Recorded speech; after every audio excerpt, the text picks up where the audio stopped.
Luchas urbanas. No solo las mujeres y los hombres, también los campesinos y los trabajadores urbanos descubrieron una causa común en los movimientos heréticos. Esta comunión de intereses entre gente que de entrada se supone podrían tener distintas preocupaciones y aspiraciones puede observarse en diferentes situaciones. En primer lugar, en la Edad Media existía una relación estrecha entre la ciudad y el campo. Muchos burgueses eran exsiervos que se habían mudado o escapado a la ciudad con la esperanza de una vida mejor, y mientras ejercitaban sus artes, continuaban trabajando la tierra, particularmente en épocas de cosecha. Sus pensamientos y deseos estaban todavía profundamente configurados por la vida de aldea y por su permanente relación con la tierra. A los campesinos y trabajadores urbanos les unía también el hecho de que estaban subordinados a los mismos gobernantes. En el siglo XIII, especialmente en el norte y centro de Italia, la nobleza terrateniente y los mercaderes patricios de la ciudad estaban comenzando a integrarse, funcionando como una estructura de poder única. Esta situación promovió preocupaciones similares y solidaridad entre los trabajadores. Así, cuando los campesinos se rebelaban y encontraban a los artesanos y jornaleros a su lado, además de una masa de pobres urbanos cada vez más importante, esto fue lo que sucedió durante la revuelta campesina en el Flandes Marítimo, de comienzo en 1323 y terminó en junio de 1328. Después de que el rey de Francia y la nobleza flamenca derrotaran a los rebeldes en Cassel de 1327. Como describe David Nicholas, la habilidad de los rebeldes para continuar el conflicto durante 5 años solo puede concebirse a partir de la participación de la ciudad entera. Nicolás agrega que a finales de 1324, los artesanos de Ypres y Brujas se sumaron a los campesinos rebeldes. Brujas, ahora bajo el control de un partido de tejedores y bataneros, siguió el rumbo de la revuelta campesina. Comenzó una guerra de propaganda en la cual los monjes y predicadores dijeron a las masas que había llegado una nueva era y que ellos eran iguales a los aristócratas. Otra alianza entre campesinos y trabajadores urbanos fue la de los puchinos, un movimiento de bandoleros que operaba en las montañas del centro de Francia. De este modo, los artesanos se unieron a una organización típica de las poblaciones rurales. Lo que unía a campesinos y artesanos era una aspiración común de nivelar las diferencias sociales. Como escribe Norman Cohn, existen pruebas en diferentes tipos de documentos. Desde los proverbios de los pobres en los que se lamentan de que el hombre pobre siempre trabaja, siempre preocupado, trabaja y llora, no ríe nunca de corazón, mientras que el loco ríe y canta, de los misterios donde se dice que cada hombre debe tener tantas propiedades como cualquier otro y no tenemos nada que podamos llamar nuestro, los grandes señores poseen todo y los pobres solo cuentan con el sufrimiento y la adversidad, y desde las sátiras más leídas que denunciaban que los magistrados, alcaldes, alguaciles e intendentes viven todos del robo, todos engordados por los pobres, todos quieren saquearlos. El fuerte roba al débil, o también los buenos trabajadores hacen pan del trigo pero nunca lo mastican. No, solo reciben los cernidos del grano, del buen vino solo reciben los fondos y de la buena ropa solo las hilachas. Todo lo que es sabroso y bueno va a parar a la nobleza y al clero.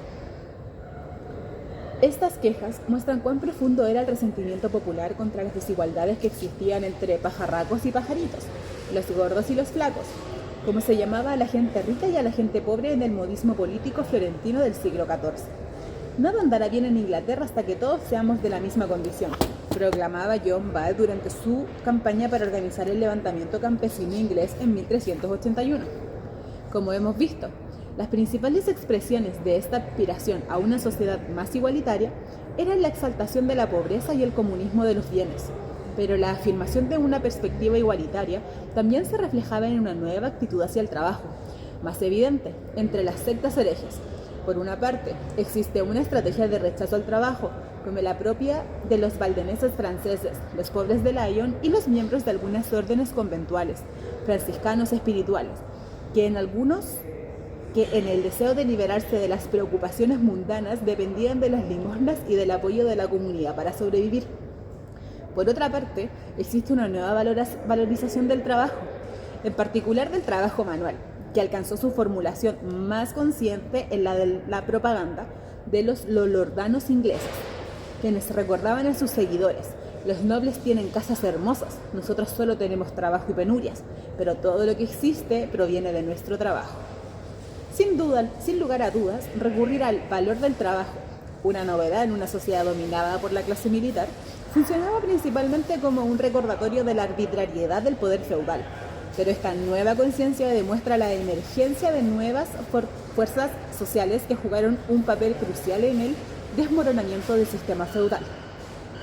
La valorización del trabajo refleja la formación de un proletariado urbano, constituido en parte por oficiales y aprendices que trabajaban para maestros artesanos que producían para el mercado local, pero fundamentalmente por jornaleros asalariados, empleados por mercaderes ricos en industrias que producían para la exportación. A comienzos del siglo XIV, en Florencia, Siena y Flandes, era posible encontrar concentraciones de hasta 4.000 jornaleros, tejedores, botaneros, tintoneros, en la industria textil. Para ellos, la vida en la ciudad era solo un nuevo tipo de servidumbre. En este caso, bajo el dominio de los mercaderes de telas que ejercían el más estricto control sobre sus actividades y la dominación de la clase política, o la clase más despótica, los asalariados urbanos no podían formar asociaciones y hasta se les prohibía reunirse en lugar alguno, fuese cual fuese el objetivo. No podían portar armas ni las herramientas de su oficio y no podían hacer huelga bajo pena de muerte. En Florencia no tenían derechos civiles, a diferencia de los oficiales, no eran parte de ningún oficio o gremio y estaban expuestos a los abusos más crueles a manos de los mercaderes. Estos, además de controlar el gobierno de la ciudad, dirigían un tribunal propio y con total impunidad. Los espiaban, arrestaban, torturaban, colgaban al menor signo de problemas.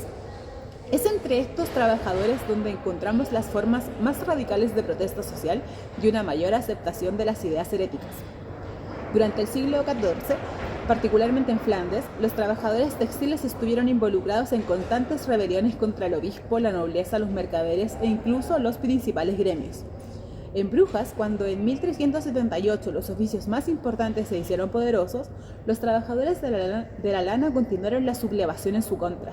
En Gante, en 1335, un levantamiento de la burguesía local fue superado por una rebelión de tejedores que trataron de establecer una democracia obrera, basadas en la supresión de todas las autoridades, excepto aquellas que vivían del trabajo manual.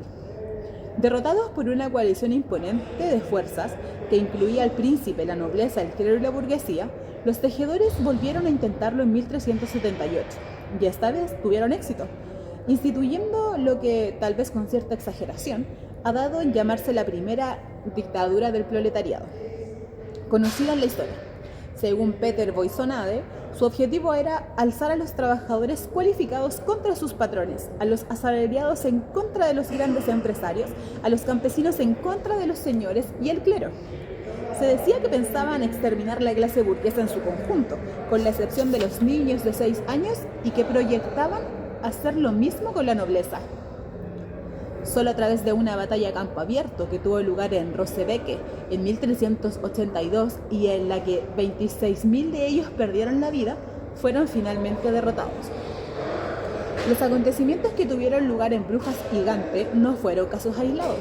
También en Alemania y en Italia, los artesanos y los trabajadores se rebelaban en cada ocasión que se les presentaba, forzando a la burguesía local a vivir en un constante terror. En Florencia, los trabajadores tomaron el poder en 1379, liderados por los Ciompi, los jornaleros de la industria textil florentina. Ellos establecieron también un gobierno de trabajadores que solo duró unos pocos meses antes de ser completamente derrotado en 1382. Los trabajadores de Lejía, en Países Bajos, tuvieron más éxito. En 1384, la nobleza y los ricos, llamados los grandes, incapaces de continuar una resistencia que había persistido durante más de un siglo, capitularon. De ahí en adelante, los oficios dominaron completamente la ciudad, convirtiéndose en los árbitros del gobierno municipal. En el Flandes marítimo, los artesanos también habían brindado su apoyo al levantamiento campesino en una lucha que duró desde 1323 hasta 1328, en lo que Pirene describe como un intento genuino de revolución social. Aquí, como señala un contemporáneo oriundo de Flandes cuya afiliación a la clase resulta evidente, la plaga de la insurrección era tal que los hombres se asquearon de la vida. Así, desde 1320 hasta 1332, la gente de Vienne, de Ypres, le imploró al rey que no permitiese que los bastiones internos del pueblo en los que ellos vivían fueran demolidos, dado que los protegían de la gente común.